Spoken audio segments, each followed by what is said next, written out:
Berikut adalah bagian lanjutan dari bab sebelumnya, ialah menyingkap cacat para perawi hadis dan pembawa berita, serta ucapan para imam tentang hal itu. Dalam dunia hadis, kebenaran tidak hanya diukur dari jumlah hafalan, kepandaian tafsir, atau kekuatan bicara. Ia diukur dari kejujuran, amanah, dan kesesuaian dengan manhaj sahabat serta tabi'in. Satu kesalahan dalam sanad atau matan bisa membuka jalan bagi penyimpangan besar.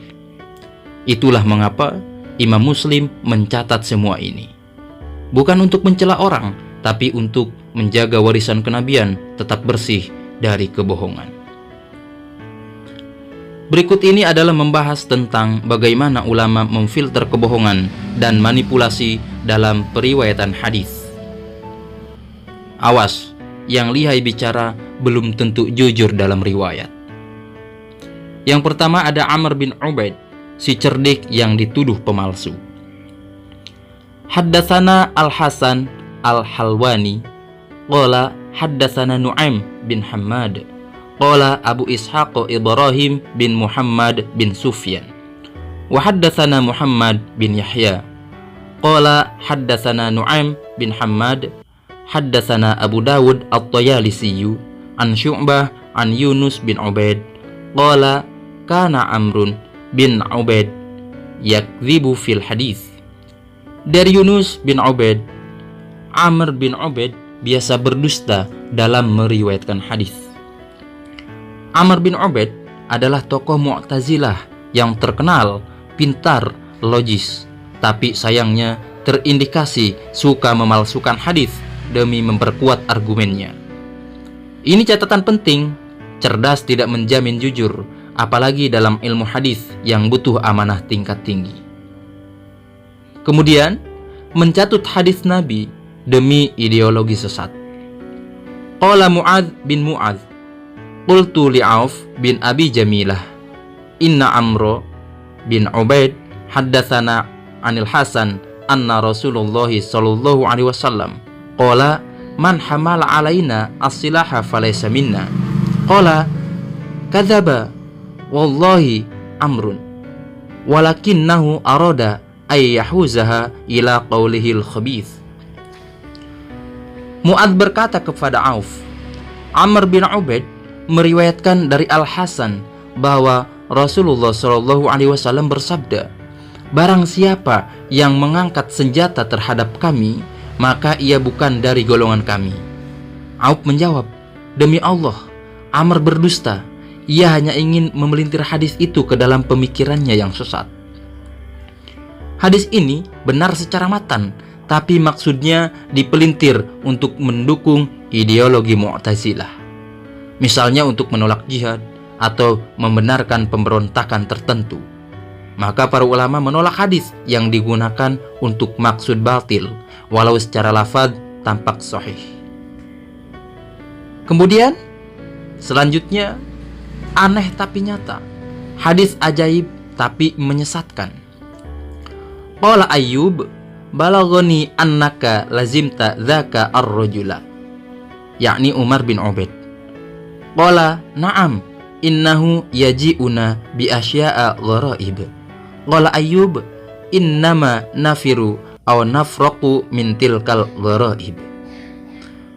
Seseorang berkata kepada Ayyub, aku duduk di majelis Amr bin Ubaid karena ia menyampaikan hal-hal yang menakjubkan dan aneh.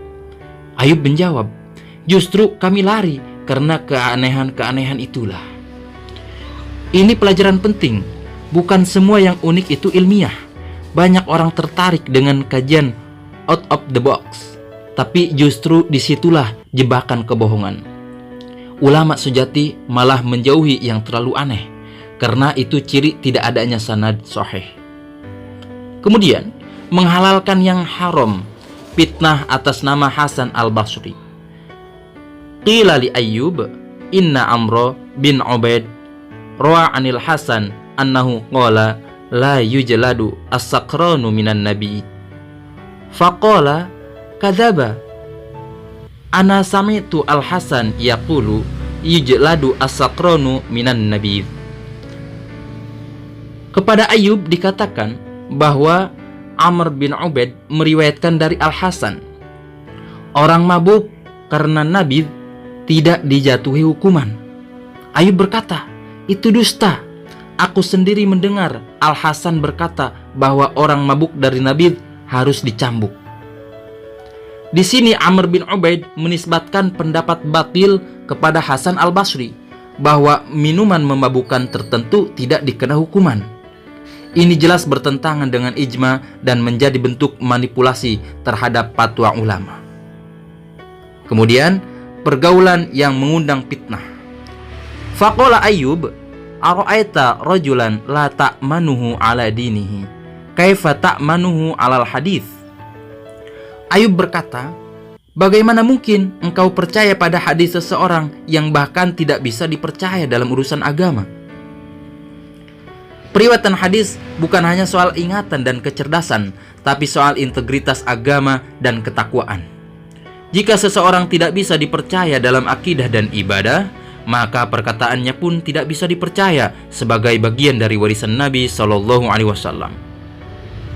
Kemudian, sebelum terkenal, dia jujur. Sami'tu Aba Musa yaqulu haddatsana Amru bin Ubaid qabla ayyuhadditsa. Abu Musa berkata bahwa mereka pernah mendengar Amr bin Ubaid sebelum dia mulai aktif meriwayatkan hadis. Ini isyarat bahwa ia dulu jujur, tapi berubah ketika mulai berbicara banyak. Dalam ilmu hadis, istiqomah lebih penting dari reputasi awal. Kemudian, surat yang dirusak, peringatan dari imam besar.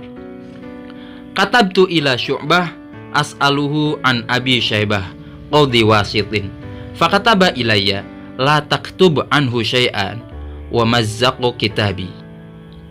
Seseorang menulis surat kepada Imam Syu'bah menanyakan tentang Abu Syaibah, hakim di Wasit. Maka Syu'bah membalas, jangan ambil hadis darinya sedikit pun. Lalu ia merobek surat tersebut. Imam Syu'bah, salah satu pakar besar hadis, bahkan tidak mau membaca surat tentang seorang rawi yang diragukan. Ia langsung menyuruh untuk meninggalkannya.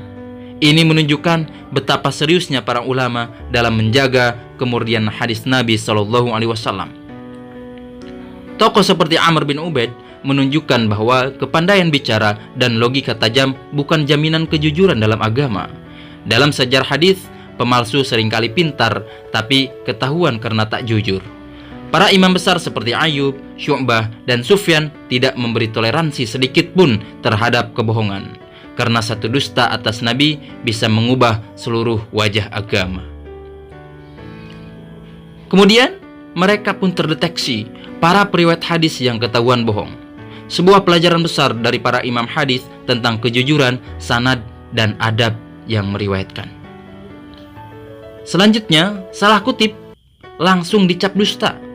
Wa haddatsana Al-Halwani qala sami'tu Affana qala haddatsu Hammad bin Salamah an Shalih al-Marri bi haditsin an Tsabitin faqala kadhiba wa haddatsu Hammaman an Shalih al-Marri bi haditsin faqala kadhiba. Al-Halwani berkata, aku mendengar Affan berkata, aku menyampaikan kepada Hammad bin Salamah sebuah hadis dari Shalih al-Marri yang dinisbahkan kepada Tsabit. Maka Hammad berkata, itu dusta. Lalu aku menyampaikan kepada Hammam hadis lain dari Shalih al-Marri dan ia juga berkata, itu dusta. Ulama-ulama besar seperti Hammad bin Salamah dan Hammam langsung menolak hadis jika tahu sanad atau matannya bermasalah, bahkan menyebutnya sebagai kedustaan. Mereka tidak ragu mencap kadzab jika riwayat itu tak bisa ditelusuri kebenarannya. Kemudian, subhah hadis tak ada asalnya, tapi disandarkan ke Nabi. Qala Syu'bah, ati Jarir bin Hazim, faqul lahu la yahillu laka an tarwiya anil Hasan bin Umarah fa innahu yakdzib. Qala Abu Dawud, qultu li Syu'bata wa kaifa dzaka? Faqala haddatsana 'anil Hakam bi asya'a lam ajid laha asla. Syu'bah berkata, datangilah Jarir bin Hazim dan katakan padanya, tidak halal bagimu meriwayatkan dari Al-Hasan bin Umarah, karena dia berdusta. Abu Daud bertanya, kenapa begitu? Syu'bah menjawab, ia meriwayatkan dari Al-Hakam tentang hal-hal yang aku tidak temukan asalnya. Ini adalah contoh klasik pemalsuan yang halus, yakni meriwayatkan sesuatu dengan sanad populer tapi isi riwayatnya tidak dikenal oleh para ahli hadis. Ulama seperti Syu'bah sangat tegas dalam menolak periwayat seperti ini, bahkan menyatakan haram meriwayatkan darinya. Kemudian mengatasnamakan fatwa ulama padahal bohong. Qultu lil hakami ma taqulu fi auladi zina? Qala yusalla alaihim. Qultu min hadithi man yurwa? Qala yurwa anil Hasan al-Basri. Faqala al-Hasan bin Umarah haddatsana al-Hakam an Yahya bin al-Jazzar an Ali. Aku bertanya kepada Al-Hakam, bagaimana hukum salat jenazah anak hasil zina? Ia menjawab, tetap disalatkan. Aku tanya lagi, riwayatnya dari siapa? Ia jawab, diriwayatkan dari Al-Hasan al-Basri. Lalu Al-Hasan bin Umar berkata, telah menceritakan kepada kami Al-Hakam dari Yahya bin al-Jazair dari Al-Ali.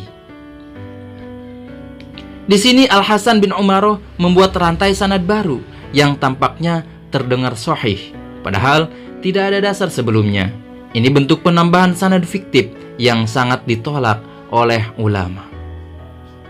Kemudian mengubah sanad sesuka hati. Sami'tu Yazid bin Harun wa dzakaru Ziyad bin Maimun faqala halaftu alla arwiya anhu syai'an wala an Khalid bin Mahduj wa qala laqitu Ziyad bin Maimun fasa'altuhu an hadithin fahaddatsani bihi an Bakrin al-Musanni thumma udtu ilaihi fahaddatsani bihi an Muwarriqin thumma udtu ilaihi fahaddatsani bihi anil Hasan wa kana yunsabuhuma ilal kadhibi. Yazid bin Harun berkata tentang Ziyad bin Maimun, aku bersumpah tidak akan meriwayatkan darinya atau dari Khalid bin Mahduj. Ia melanjutkan, aku bertemu Ziyad menanyakan suatu hadis. Awalnya dia berkata itu dari Bakr al-Muzanni. Lalu aku tanya lagi, dia bilang dari Muwarraq. Aku tanya lagi, dia bilang dari Al-Hasan. Dia dikenal mengubah-ubah sanad dan dianggap berdusta.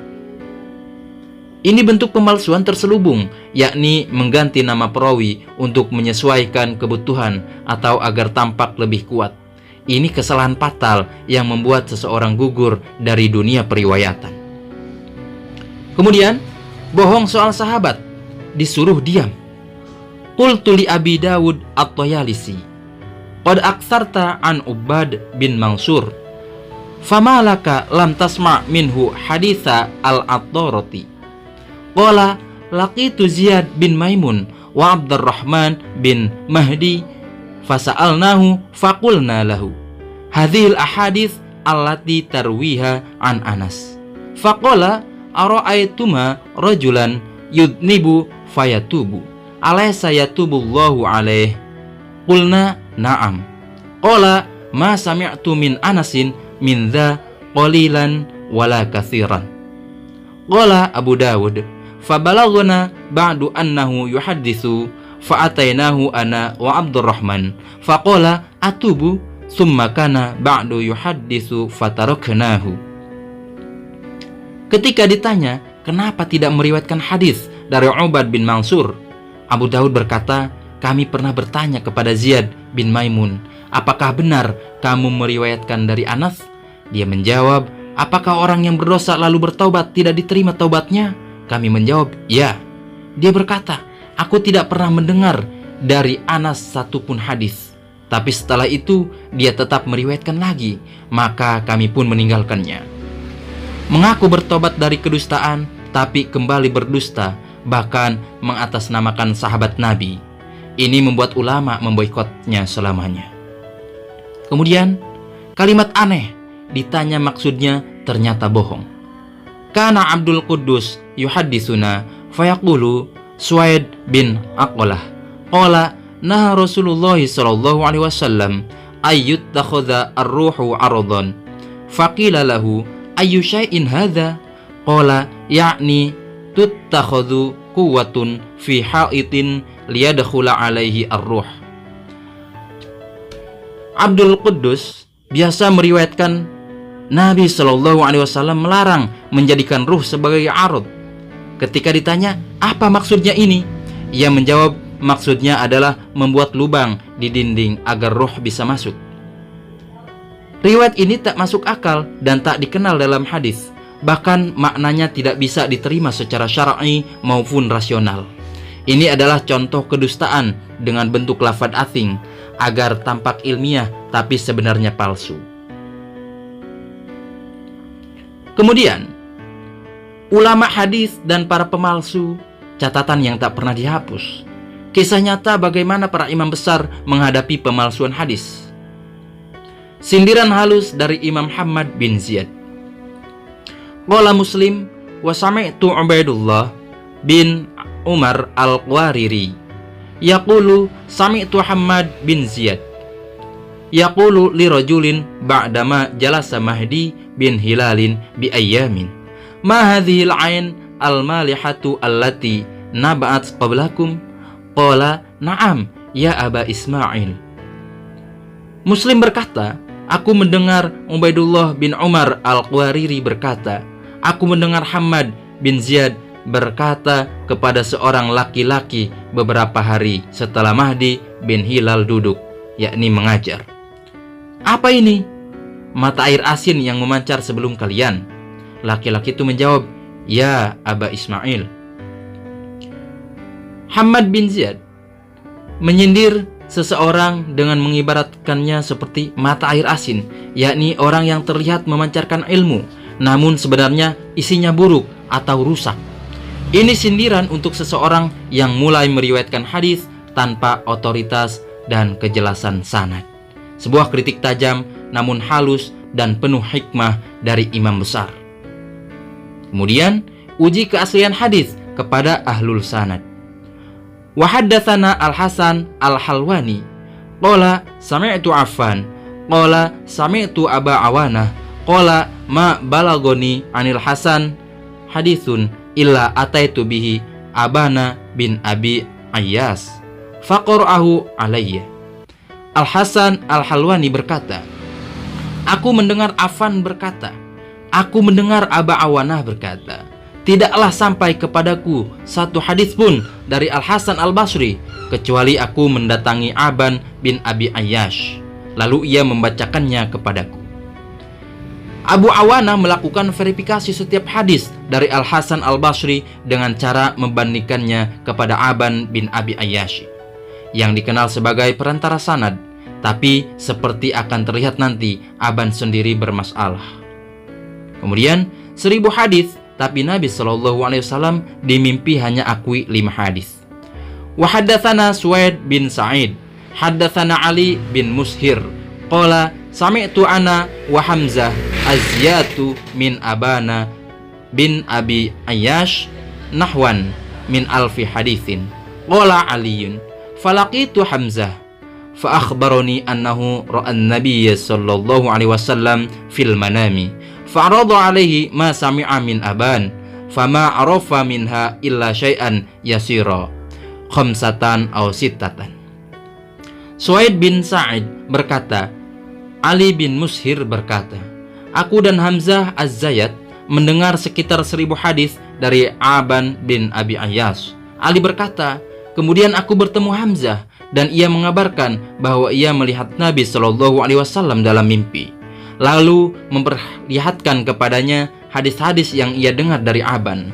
Maka Nabi SAW hanya mengenali 5 atau 6 dari hadis-hadis itu.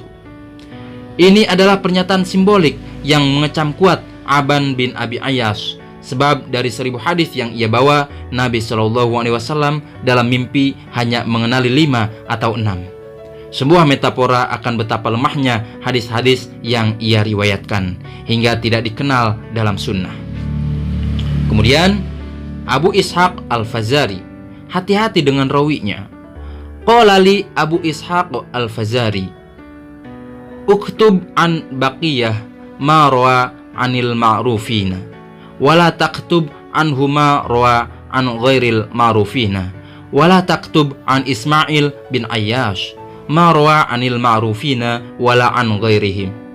Abu Ishaq Al-Fazari berkata kepadaku, tulislah dari Baqiyah jika ia meriwayatkan dari orang-orang yang dikenal, dan jangan tulis jika ia meriwayatkan dari orang yang tidak dikenal, dan jangan tulis apapun dari Ismail bin Ayyash, baik yang ia riwayatkan dari yang dikenal maupun tidak.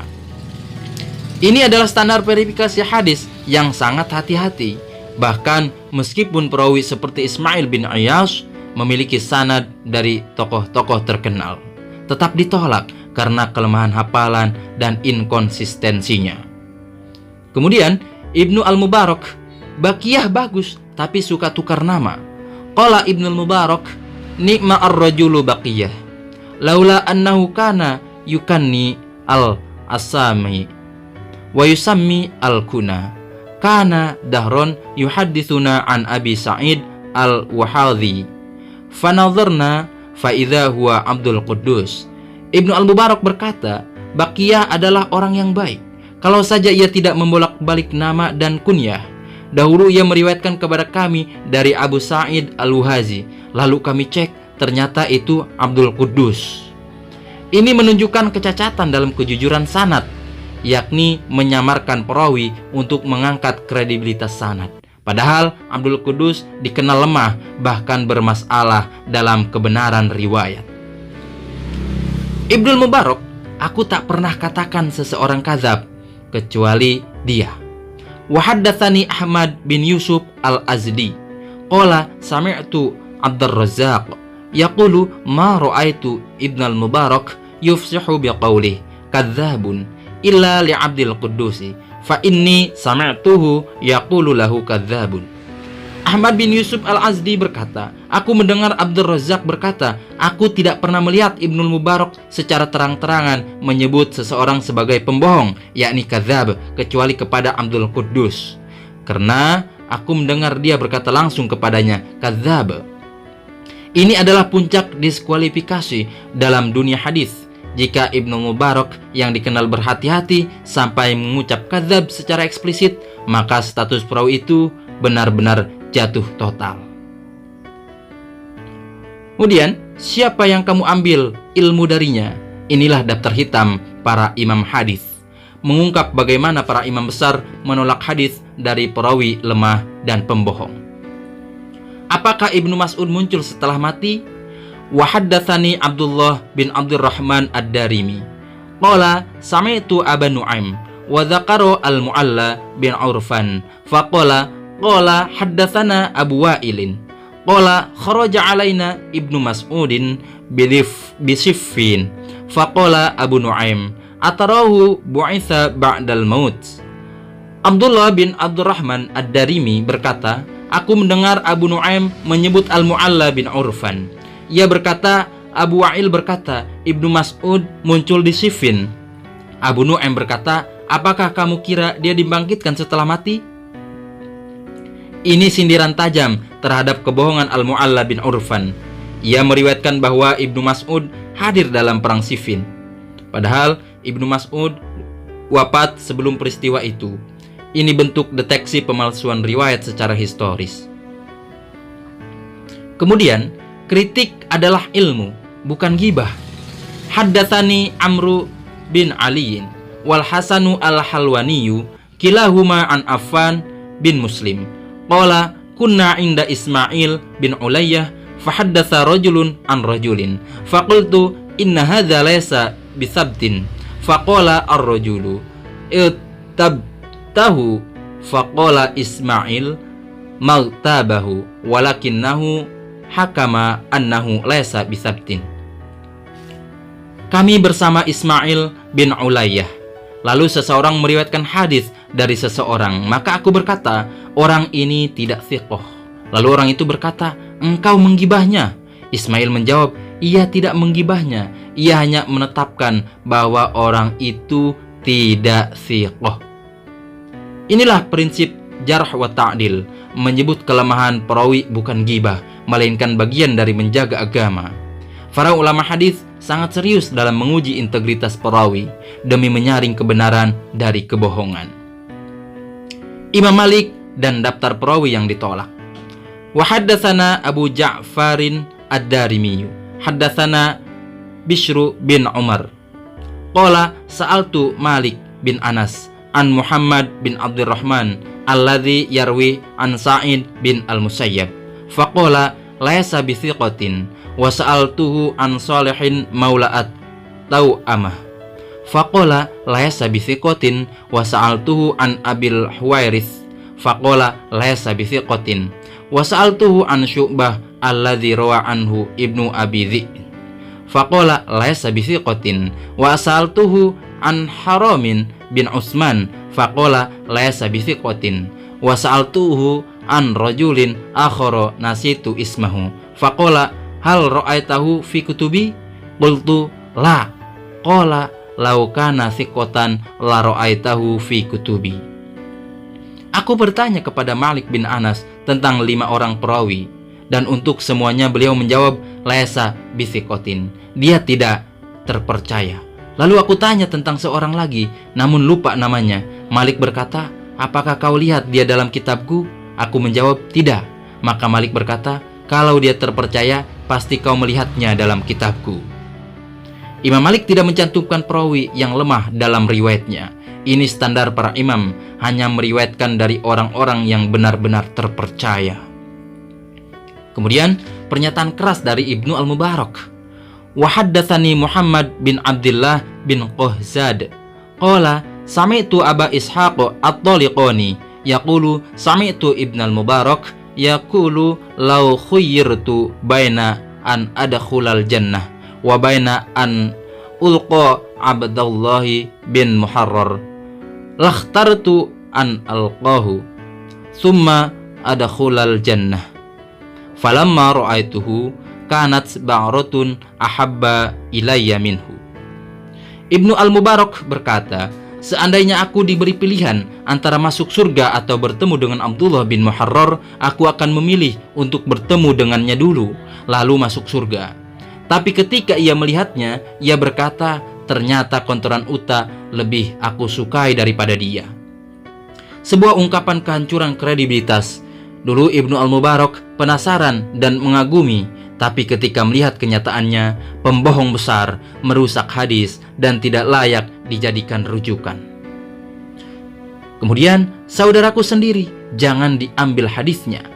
Qala Zaid, yakni Ibnu Abi Unaisah, la ta'khudhu an akhi. Wa qala Yahya bin Abi Unaisah, kadzabun. Zaid bin Abi Unaisah berkata, jangan ambil hadis dari saudaraku. Yahya bin Abi Unaisah, dia pembohong. Ini menunjukkan bahwa hubungan keluarga tidak menghalangi objektivitas para ulama. Mereka menolak hadis, bahkan jika itu datang dari saudara kandung mereka sendiri, apabila terbukti tidak terpercaya. Kemudian, hadisnya seperti angin lewat. Qala Yahya bin Sa'id, haditsu Yahya bin Musa bin Dinar rihun. Yahya bin Sa'id berkata, hadis Yahya bin Musa bin Dinar itu seperti angin, tidak bisa ditangkap dan tidak bisa dipercaya. Ucapan ini menandakan bahwa riwayat orang tersebut tidak punya bobot ilmiah, hanya lewat begitu saja tanpa dasar, tanpa kualitas. Kemudian, 3 orang yang jangan kau ambil hadisnya. Qala Ibnul Mubarak, idza qadimta ala jaririn faktub ilmahu kullahu illa haditha thalathatin, la taktub haditha Ubaidata bin Mu'tabin Wasarri bin Ismail wa Muhammad bin Salim. Ibnu Al-Mubarak berkata, jika kau sampai kepada Jarir, catatlah semua ilmunya kecuali hadis dari 3 orang, Ubaidah bin Mu'tab, Asari bin Ismail, dan Muhammad bin Salim. Ibnu Al-Mubarak memfilter sumber ilmu dengan sangat ketat.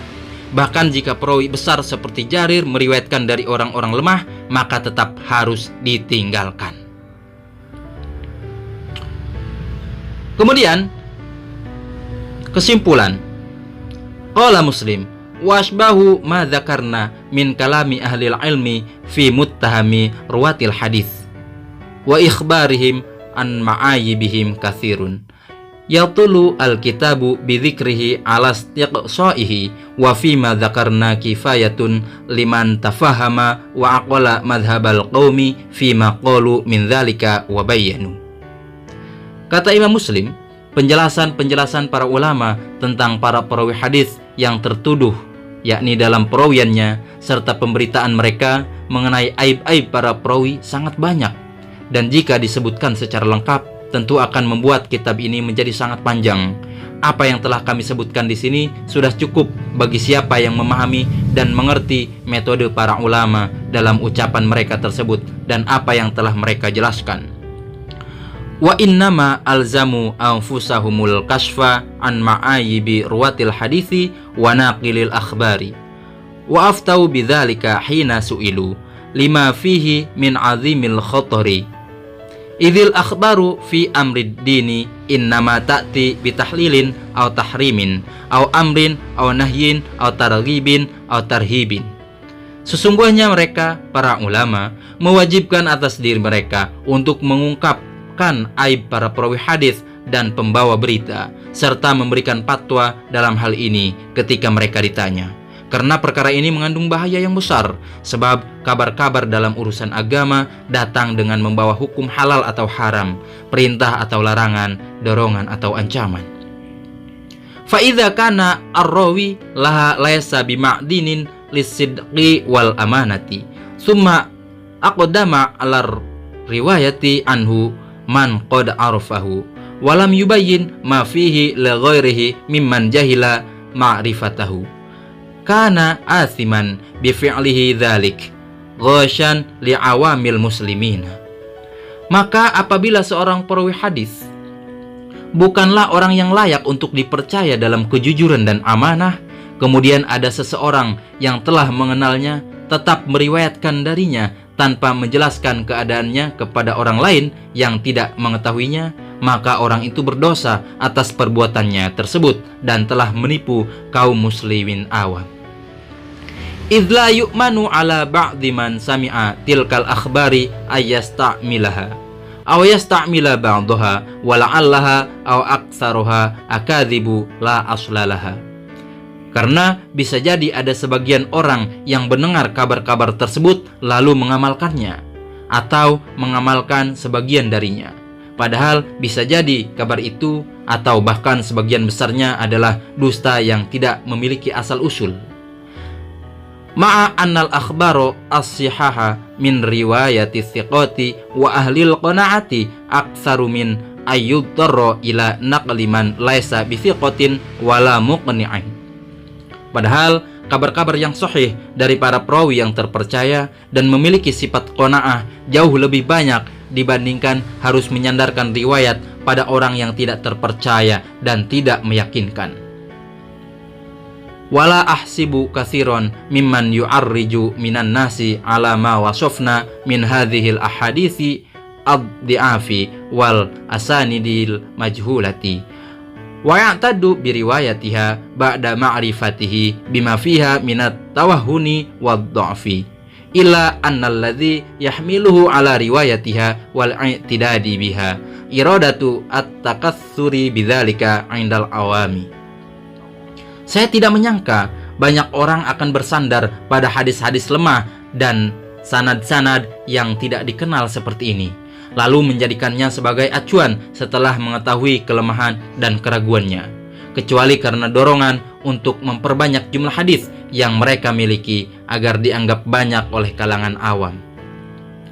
Wali an yuqal ma aktsaru ma jama'a fulanun minal hadis wa allafa minal adadi, dan supaya dikatakan betapa banyak hadis yang telah dikumpulkan oleh si fulan dan betapa besar jumlah kitab yang ia tulis. Wa man dhahaba fil ilmi hadzal madhhab wa salaka hadzat tariq fala nasiba lahu fih wa kana bi an yusamma jahilan awla min an yunsaba ila ilmin. Siapa saja yang menempuh jalur ilmu seperti ini, yakni menyebarkan hadis-hadis yang lemah, maka tidak ada bagian baginya dalam ilmu. Bahkan lebih pantas ia disebut sebagai orang bodoh daripada disebut sebagai orang berilmu. Imam Muslim menutup bagian ini dengan nasihat yang sangat tajam dan tegas, bahwa tugas para ulama dalam mengungkap aib para perawi hadis bukanlah karena senang membuka kejelekan orang, tetapi karena tanggung jawab ilmiah untuk menjaga kemurnian agama. Hadis adalah sumber syariat yang memuat hukum halal haram, perintah larangan, dan dorongan ancaman. Karena itu, menyampaikan riwayat dari orang yang tidak dikenal atau tertuduh berdusta tanpa menjelaskan keadaannya adalah pengkhianatan terhadap umat. Beliau juga menyindir keras orang-orang yang hanya mengejar kuantitas hadis, bukan kualitasnya. Orang seperti ini ingin dikenal banyak hafalan dan karyanya, namun mengorbankan keabsahan dan kebenaran. Imam Muslim menegaskan bahwa yang seperti ini tidak layak disebut ahli ilmu, bahkan lebih pantas disebut bodoh. Ini adalah tamparan keras bagi siapa saja yang meremehkan ilmu sanad, dan menjadi pelajaran penting agar dalam menyampaikan agama kita hanya bersandar pada riwayat yang sahih dan tidak menjadikan popularitas di mata manusia sebagai tujuan.